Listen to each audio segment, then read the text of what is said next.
हाँ जी, good morning my dear students. बेटा ये पॉलिटिकल साइंस का 12th क्लास का सेट नंबर 3 है, जो कि 80 मार्क्स का है। ध्यान से देखिए, ऊपर सब कुछ बाइफरकेट बहुत अच्छे से करके लिखा हुआ है।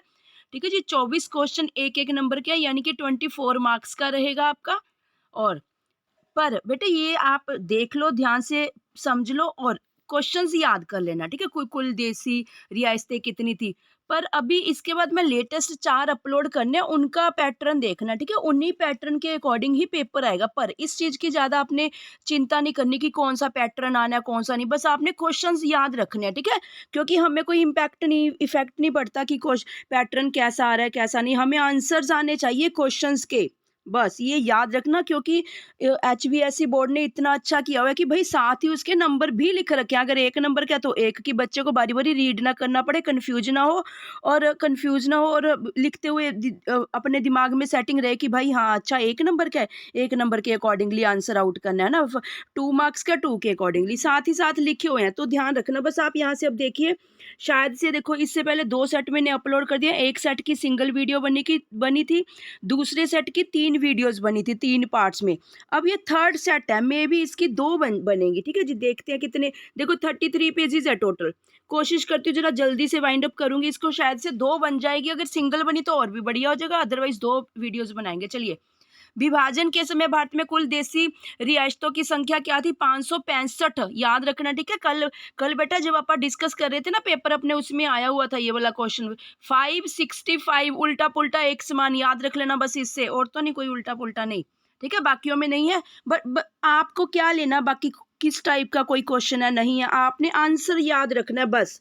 बाकियों में कन्फ्यूज़ ही ना हो। 565 थी कब के समय? विभाजन के समय। भारत की कुल अपना भारत का सब कुछ कंटेंट्स तो बहुत अच्छे से याद रखेंगे। सेकंड क्वेश्चन देखिए जी, कारगिल संघर्ष के दौरान भारतीय सेना ने कौन सा ऑपरेशन चलाया? ठीक है, ऑपरेशन विजय। विजय, बस विजय याद रखना, विजय। कोई आपका फ्रेंड होएगा, फ्रेंड वगैरह जो भी है ना, उसके नेम से याद रख लेना। विजयी ऑपरेशन चलाया कारगिल संघर्ष के, ये भी याद रखना। थर्ड क्वेश्चन देखिए जी, 5वें आप चुनाव के बाद भारत के प्रधानमंत्री कौन बने? इंदिरा गांधी। 5वें, ये सारे क्वेश्चन वही वाले हैं, याद रखो जो कल आप डिस्कस कर रहे थे, है ना? गरीबी हटाओ का नारा किस राजनीतिक नेता द्वारा लगाया गया? इंदिरा गांधी। ये भी याद रखना, ठीक है? इंदिरा गांधी द्वारा लगाया गया। तभी तो अम्ब्रेला कांग्रेस को क्या बोला जाता है? अम्ब्रेला। अम्ब्रेला का नाम भी दिया गया ना कि उन्होंने सब कुछ हमें गरीबी हटाओ का भी फैसिलिटी, मतलब गरीबी हटा दी थी, भुखमरी हटा दी थी। काफी अच्छा सा काम किया था। चलिए, लाल बहादुर शास्त्री की मृत्यु कब हुई? 1966। ठीक है जी, कैसे याद करोगे? 66 से याद कर लेना, बस 66 से, या इसको कोऑर्डिनेट कर देना इसके साथ 565 के साथ, बस दोनों को अच्छे से खूब रट्टे लगा लेना। चलिए, 6th क्वेश्चन का आंसर देखिए जी, 1975 के आपातकाल के समय भारत के राष्ट्रपति कौन थे? फखरुद्दीन अली अहमद। फखरुद्दीन अली अहमद। कोई अपने घर में आपका किसी का बर्थडे होएगा 1975 पे, है ना, उससे याद रख लेना कि भाई 1975 के दिन पूछा फखरुद्दीन कोई आपका, बस कोऑर्डिनेट कर लेना। ऑपरेशन ब्लू स्टार किस राज्य से संबंधित है? पंजाब। ऑपरेशन ब्लू कुछ कोऑर्डिनेट कर लेना इसका भी, पंजाब से। बांग्लादेश की स्थापना कब हुई? 1971। देखो सारे क्वेश्चंस वही हैं, याद करो कल जो अपन ने सेट पढ़ा था ना। चलिए, 9th क्वेश्चन देखिए, योजना आयोग की स्थापना, बेटा ये तो जरूर कर लेना, 1950। ये क्या सारे ही करके जाने हैं आपने क्वेश्चन? आप खुद सोचिए, 4 पेपर सेट करने हैं, जितने आप क्वेश्चन पढ़ते जा रहे हैं किसी ना किसी कोड में तो आ ही जाना इन सभी ने। 4 क्वेश्चन पेपर्स के लिए सोच के देखिए कितना कंटेंट्स डाटा चाहिए होगा उनको, है ना?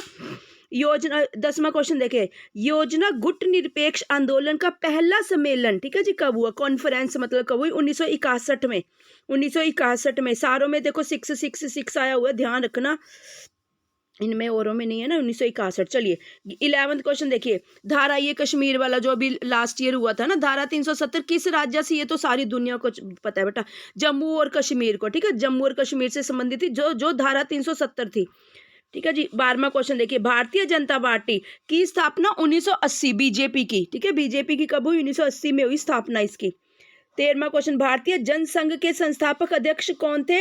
डॉक्टर, ठीक है, किसके पूछ रहे हैं? जनसंघ के संस्थापक डॉक्टर श्यामा प्रसाद मुखर्जी। अब ये बिना उसके हैं, ध्यान देखो बेटा, ये आंसर आउट करना। और इसमें एमसीक्यूज नहीं है, 12 नंबर थे एमसीक्यूज वाले, जो 13 नंबर से इनको तो खास याद रखना, क्योंकि तुम्हारे पास ऑप्शन नहीं होगी, फिर कैसे आंसर आउट करोगे? ठीक है जी। भारतीय जनसंघ के संस्थापक अध्यक्ष कौन थे? डॉक्टर श्यामा प्रसाद मुखर्जी। अपने किसी सर के नाम से याद कर लेना, कुछ भी कैसे भी। 14th क्वेश्चन देखिए, नाटो की स्थापना कब हुई? 4 अप्रैल 1949 को। भाई उससे याद रख लेना, अपना बैसाखी है ना 13 अप्रैल, 13 अप्रैल आने वाली है, उससे रिलेट करके याद कर लेना। चलिए जी 15वां क्वेश्चन देखिए, सन 1992 में संयुक्त राष्ट्र का पृथ्वी सम्मेलन, देखो ध्यान ध्यान से सुनो बेटे, कल हमने डिस्कस करा था ना, बस कंप्यूटर वर्ड वाला मैं ढूंढ के बताऊंगी, कंप्यूटर वॉर किसको, किस युद्ध को कहा जाता है, बाकी तो सारे के सारे वही आगे। ठीक है, ये भी याद रखना। सन 1992 में संयुक्त राष्ट्र का पृथ्वी सम्मेलन कहाँ हुआ? रियो डी जेनेरियो में, रियो डी जेनेरियो। स्पेलिंग रट लो, कहीं स्पेलिंग गलत लिखो, जेनेरिया। ठीक है, रियो डी जेनेरिया में। 16वां देखिए, सीमित संघ का विघटन मतलब खात्मा कब हुआ? सन 1991 में। 17वां देखिए, सार्क के कुल कितने सदस्य देश थे? 8। देखो 17वां क्वेश्चन 8, ठीक है, 8 याद रखना जी। चलिए जी, अब कौन सा क्वेश्चन था? 17th था जी, ये वाला है ना, 17th। अब 18th देखिए बेटा, 18th क्वेश्चन देखिए, अंतरराष्ट्रीय न्यायालय कहाँ स्थित है? बड़ी, चलो कोई बात नहीं, ठीक है, मैं रोटेशन एक्चुअली लॉक नहीं लगाई ना, आप ऐसे ही देख लीजिए। अंतरराष्ट्रीय न्यायालय कहाँ स्थित है? आप कुछ नहीं, बस आपने क्वेश्चन याद करके जाना है बेटे, आप ज्यादा कोई टेंशन ना लो कि रोटेट हो रहा नहीं, ठीक है। हेंग में अंतरराष्ट्रीय इंटरनेशनल न्यायालय कहाँ है? हेंग में। नेक्स्ट क्वेश्चन देखिए 19वां, संयुक्त राष्ट्र संघ के चार्टर के कुल अनुच्छेद कितने हैं? याद करो, कल था ना, रात अपन ने अपलोड किया 111, 111। नेक्स्ट क्वेश्चन देखिए 20वां, आजकल भारतीय जनता पार्टी के अध्यक्ष कौन है? जगत प्रसाद। बेटे ये चेक कर लेना, आजकल का मतलब तो ये पूछ रहा है, आजकल का मतलब 2 डेज के अकॉर्डिंगली, 2 डेज सिनेरियो के अकॉर्डिंग है ना। चलो इसको भी मैं नेक्स्ट वीडियो में कुछ ना कुछ इसका बता दूंगी, ठीक है।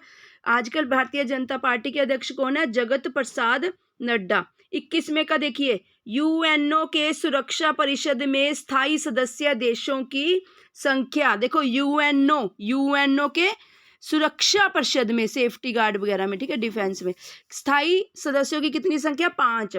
22 में जर्मनी का एकीकरण किस वर्ष हुआ? 1990 जर्मनी का। 23 में देखिए, भारत की गरीबी का मुख्य कारण उसकी डैश बढ़ती, क्या था? गरीबी क्यों आती जा रही है? जनसंख्या, पॉपुलेशन बढ़ती जा रही है। तो आराम सा इजी सा क्वेश्चन है जी। फिर रोटेट हो गया मेरा फटाफट से, चलो कोई बात नहीं, क्योंकि बेटा ये सारी आपके साथ डिस्कस करनी ही है मैंने ना। ये भी होगा था अपना, ये भी देखते जाइए, फटाफट से अपने दिमाग में फिट रखने आंसर्स बस। यूरोपीय 24वां क्वेश्चन देखिए जी, यूरोपीय संघ की स्थापना 1992 में हुई।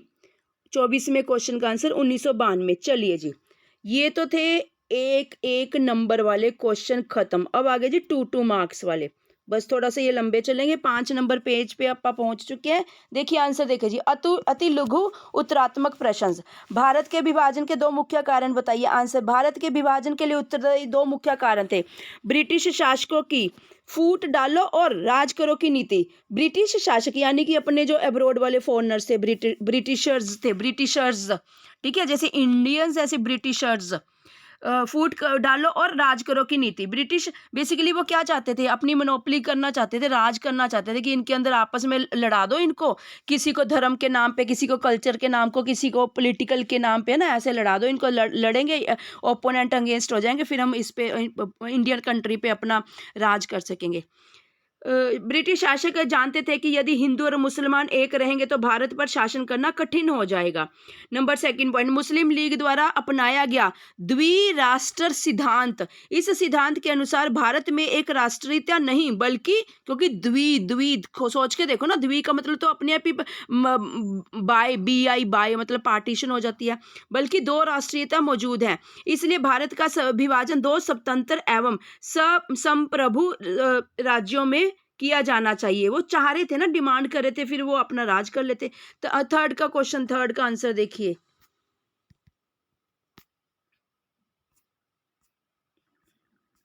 ठीक है जी, थर्ड का देखिए, पंडित नेहरू की मृत्यु के बाद कौन भारत के प्रधानमंत्री बने? कल याद करो, आया था ना ये क्वेश्चन, ठीक है जी।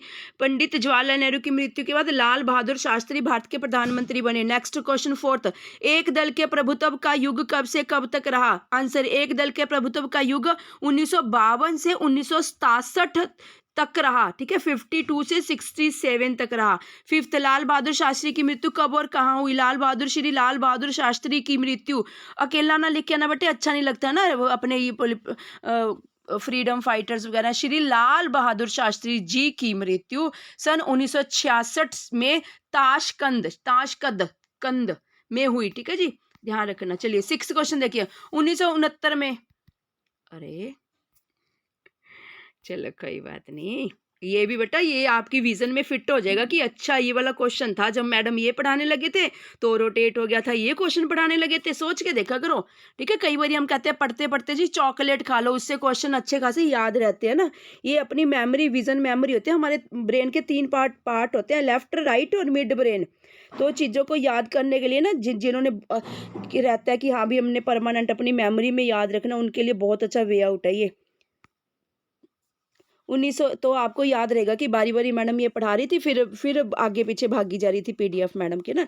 चलिए जी, छठा क्वेश्चन देखिए, 1969 में कांग्रेस पार्टी के विभाजन के 2 कारण बताओ। नंबर 1, प्रधानमंत्री इंदिरा गांधी द्वारा सिंडिकेट के नेताओं को हाशिए पर ला खड़ा करना, हाशिया मतलब बिल्कुल ही किनारे पर ले आना, ठीक है जी। सेकंड था 1969 का राष्ट्रपति चुनाव। नेक्स्ट 7वां क्वेश्चन देखिए, किस अधिनियम द्वारा भारत को स्वतंत्रता प्राप्त हुई? आंसर, भारत को ब्रिटिश संसद द्वारा निर्मित, देखो उन्होंने बनाया था ये ब्रिटिशर्स ने, भारतीय स्वतंत्रता अधिनियम 1947 के अंतर्गत स्वतंत्रता प्राप्त हुई। 8वां क्वेश्चन, आंसू का पूरा नाम बताइए, पहले भी आ चुका है तो। ऑल असम, असम के स्पेलिंग गलत लग रहे हैं बेटे, डबल एस आएगा शायद से, तुम ना गलत लिखा ना बच्चे। डबल असम स्टूडेंट, हाँ डबल एस आता होता है, ठीक है, गलत हो गया थोड़ा सा। चलो, ऑल असम स्टूडेंट्स यूनियन, जैसे सजोबा है ना चंडीगढ़ वगैरह, जी सेंट जॉन स्कूल की ऐसे। चलो, एल्यूमिनाइज बच्चे होते हैं ना बेटे, वो अपना ग्रुप बना लेते हैं, वो मतलब कि चलता ही रहता है। जैसे तुम किसी भी स्कूल में पढ़ते हो, मान लो कॉलेज में पढ़ते हो, तो एक ग्रुप बना लो, ठीक है, ऐसे इसी टाइप का ये भी ग्रुप बनाया। बट ये किनका बना हुआ है? असम वाले स्टूडेंट्स का। अब फिर कहाँ चला गया जी, ठीक है, ऑल असम स्टूडेंट्स यूनियन। चलिए 9th क्वेश्चन देखिए जी, प्रेस सेंसरशिप किसे कहा जाता है? उत्तर, प्रेस सेंसरशिप उस स्थिति को कहा जाता है जब समाचार पत्र एवं पत्रिकाओं को कुछ भी छापने से पहले सरकार से अनुमति लेनी पड़ती है। 10वां क्वेश्चन देखिए जी, गुट निरपेक्षता का अर्थ बताओ। आंसर, गुट निरपेक्षता का अर्थ है अमेरिकी या सोवियत, रट्टे लगा लो, अमेरिकी बोलो या सोवियत सेम ही बात है, किसी गुट में शामिल न होते हुए अंतर्राष्ट्रीय मामलों में अपनी स्वतंत्र विदेश नीति का अनुसरण करना।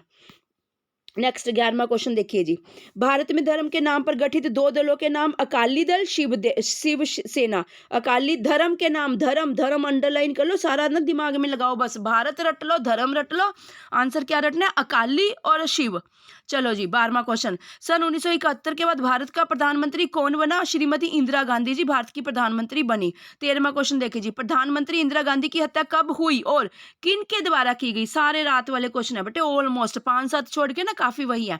आंसर पढ़िए ध्यान से सुनिए, प्रधानमंत्री इंदिरा गांधी की हत्या 31 अक्टूबर 1984 को उनके सिख अंगरक्षकों सतवंत व बेअंत सिंह द्वारा की गई थी।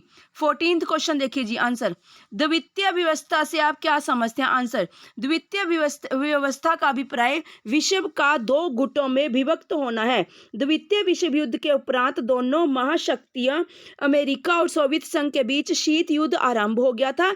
इसके कारण विश्व पूंजीवादी और साम्यवादी, वो रूस और अमेरिका वाली बात बोल रहे हैं, ये गुटों में बट गया था। शीत युद्ध के दौर की यह व्यवस्था ही द्वितीय व्यवस्था कहलाई। नेक्स्ट क्वेश्चन देखिए जी, वेरी वेरी इंटरेस्टिंग बेटे, ये तो वैसी जैसी कहीं की स्टोरीज नहीं होती वैसी, आपको तो कुछ दिक्कत ही नहीं याद करने में इनको तो।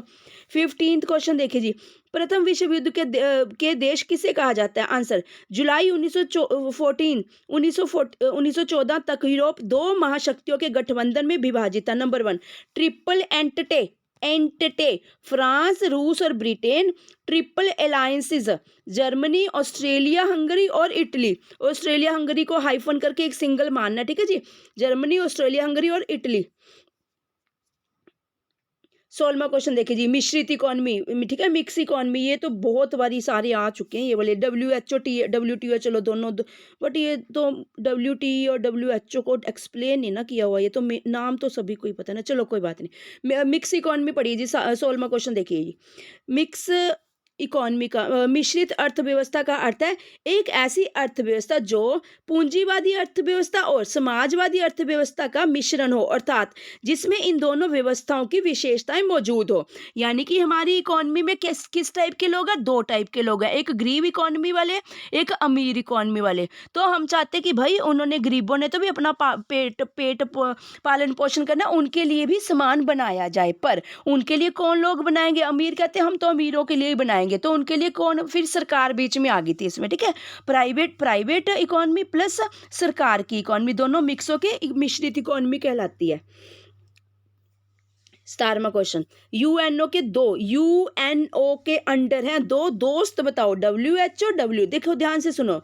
WTO क्या है, कल क्वेश्चन एक्सप्लेन कर दिया था बेटे, ठीक है। WHO क्या था, कोविड का डाटा किसके पास जाता है, सारा WHO। पढ़ के देखिए, बाइफरकेट कर दीजिए बस, संगठन एक साइड कर दो। विश्व क्या, संसार का, हम भारत की बात नहीं कर रहे, पूरे वर्ल्ड की, ग्लोबलाइजेशन की बात करें। स्वास्थ्य, यानी कि सोचो स्वास्थ्य से रिलेटेड है, खुद सोच के देखो बेटा, है ना। व्यापार से रिलेटेड सब कुछ बातें होंगी, कौन क्या व्यापार कर रहा है, कितना व्यापार कर रहा है, कितनी, मान लो कोई चावलों का व्यापार कर रहा है हमारी इंडियन में, कितना हमें चावलों से रिलेटेड, कितनी हमें अपनी, क्या हमारी जितनी हमारी पॉपुलेशन है भारत की, क्या सारी मेरी जितनी भी चावल की प्रोडक्शन कंपनीज है, प्रोडक्शन फैक्ट्रीज लगी हैं, क्या इतना चावल दे पाएंगी, मेरे को इंपोर्ट तो नहीं करना पड़ेगा। ये सारा कौन देखता है, WTO देखता है, ठीक है। WHO क्या देखता है कि भाई अगर कहीं पर कोई भी डिजीजेस फैल रही है, उसका रोकथाम कैसे किया जाए, वो सारा कुछ कौन देखता है, हेल्थ से रिलेटेड WHO देखता है। पर वो अकेला नहीं देख पाएगा, याद रखना, ये सुप्रीम कोर्ट अपनी हेड कोर्ट होती है, पर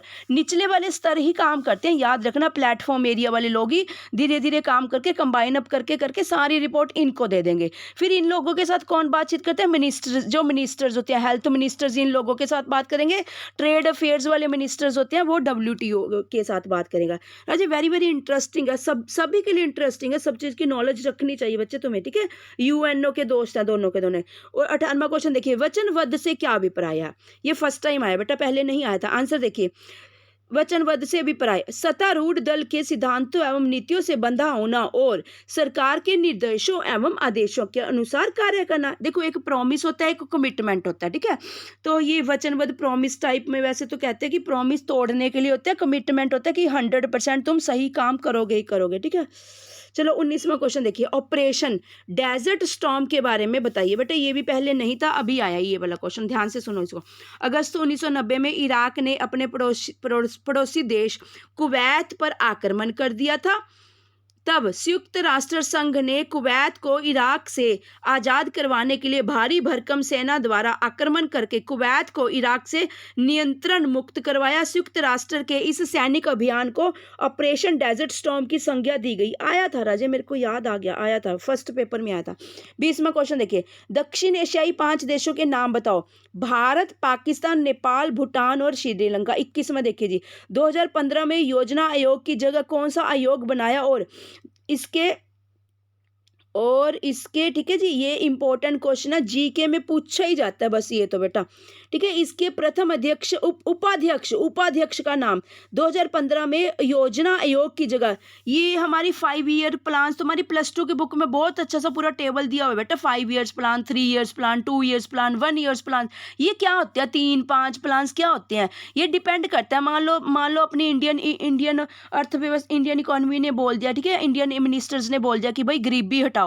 आप सोच के देखो, क्या गरीबी 1 साल में हट जाएगी, 2 साल में हट जाएगी, 5 साल में हट जाएगी, वो डिपेंड करता है तुम्हारा ऑब्जेक्ट क्या है, उसी के अकॉर्डिंगली उतने साल का प्लान बना दिया जाता है। 1 ईयर के, अगर 1 ईयर में लगता है कि सब कुछ हो जाएगा तो 1 ईयर प्लान बना दिया जाता है, अगर लगता है 5 साल लगेंगे 5 साल का प्लान बना दिया जाता है, ठीक है। तो क्या हुआ, ये प्लानिंग, पहले हम क्या कहते हैं, 5 years plan, 2 years plan, planning शब्द को हटाकर 2015 में इसका नाम नीति आयोग रख दिया गया। और इसके प्रथम उपाध्यक्ष कौन थे, अरविंद पनघड़िया, ठीक है बेटे, अरविंद अपने न्यू दिल्ली के अरविंद के नाम से याद रख लेना, पनघड़िया थे।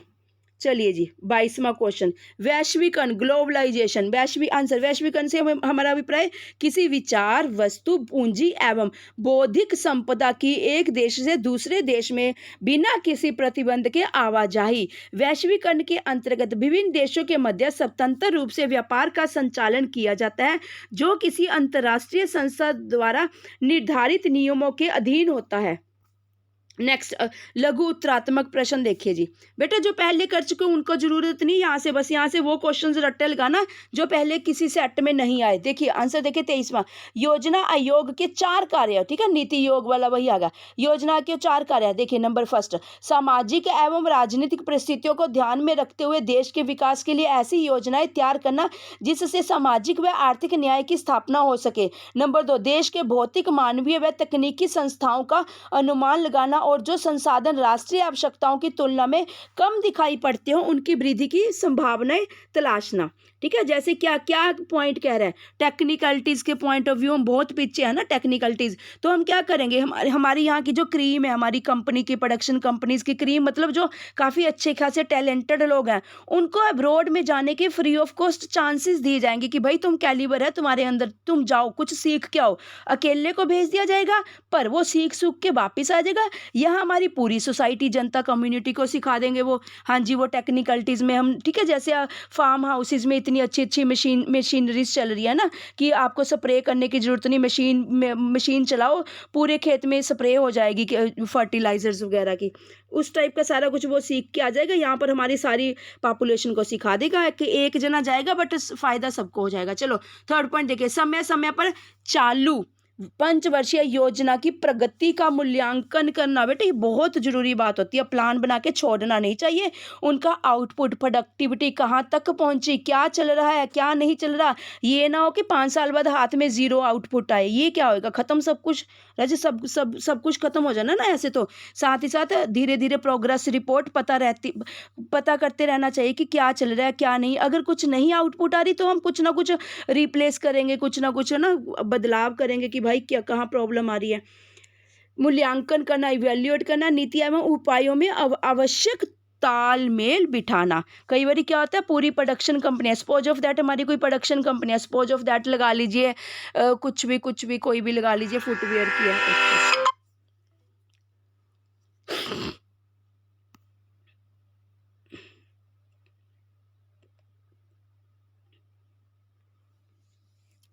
भारत की कहाँ थे, समय समय पर चालू पंचवर्षीय योजना की प्रगति का मूल्यांकन करना और नीति एवं उपायों में आवश्यक तालमेल बिठाना। फोर्थ है जी, योजनाओं के लिए ऐसे संयंत्रों को जुटाना जो उनकी विभिन्न सेवाओं में काम आ सके। 24वां क्वेश्चन देखिए जी, भारत की विदेश नीति के 4 सिद्धांत लिखो। उत्तर, गुटनिरपेक्षता भारत की विदेश नीति का एक प्रमुख सिद्धांत है। भारत ने सदैव गुटनिरपेक्षता की नीति का अनुसरण किया है। यही कारण है कि भारत किसी भी सैन्य गुट में शामिल नहीं हुआ और इससे प्रत्येक प्रश्न का निर्णय उनके गुण दोषों के आधार पर किया जाता है। मतलब कि भारत क्या है, ये नहीं कि अमेरिका के साथ लगेगा, ये नहीं कि रूस के साथ लगेगा, नहीं, वो न्यूट्रल रहा है बेसिकली सबके पॉइंट ऑफ व्यू से ना। सेकंड पॉइंट देखिए जी, विश्व शांति और सुरक्षा। विश्व शांति एवं सुरक्षा की नीति अपनाना भारत की विदेश नीति का एक अन्य सिद्धांत है। भारत में विश्व शांति एवं सुरक्षा स्थापित करने के उद्देश्य से संयुक्त राष्ट्र को पूरा समर्थन दिया है और अन्य देशों के साथ अपने विवादों को शांतिपूर्ण तरीके से हल किया है। चलिए जी क्वेश्चन नंबर 24वां देखिए बेटा, साम्राज्य एवं उपनिवेशवाद का विरोध। भारत ब्रिटिश साम्राज्यवाद का शिकार रहा है। सॉरी बेटा 24वां क्वेश्चन या अपने आप ही आइडिया लगा लेना, थर्ड पॉइंट है, ठीक है जी, थर्ड पॉइंट है, 11 नंबर पेज पे पहुंच चुके हम। साम्राज्य में उपनिवेशवाद का विरोध। भारत ब्रिटिश साम्राज्यवाद का शिकार रहा है, इस नाते यह साम्राज्यवाद एवं उपनिवेशवाद की पीड़ा को समझता है। भारत का यह भी विचार है कि साम्राज्यवादी एवं उपनिवेशवादी नीति विश्व शांति को भंग करती है क्योंकि यह विवादों को जन्म देती है। इसी कारण भारत ने सदैव साम्राज्यवाद एवं उपनिवेशवाद का विरोध किया है। फोर्थ पॉइंट देखिए जी, पंचशीला का पंचशीला का सिद्धांत, पंचशील के सिद्धांत, पंचशील लिख लो या पंचशीला कोई फर्क नहीं पड़ता।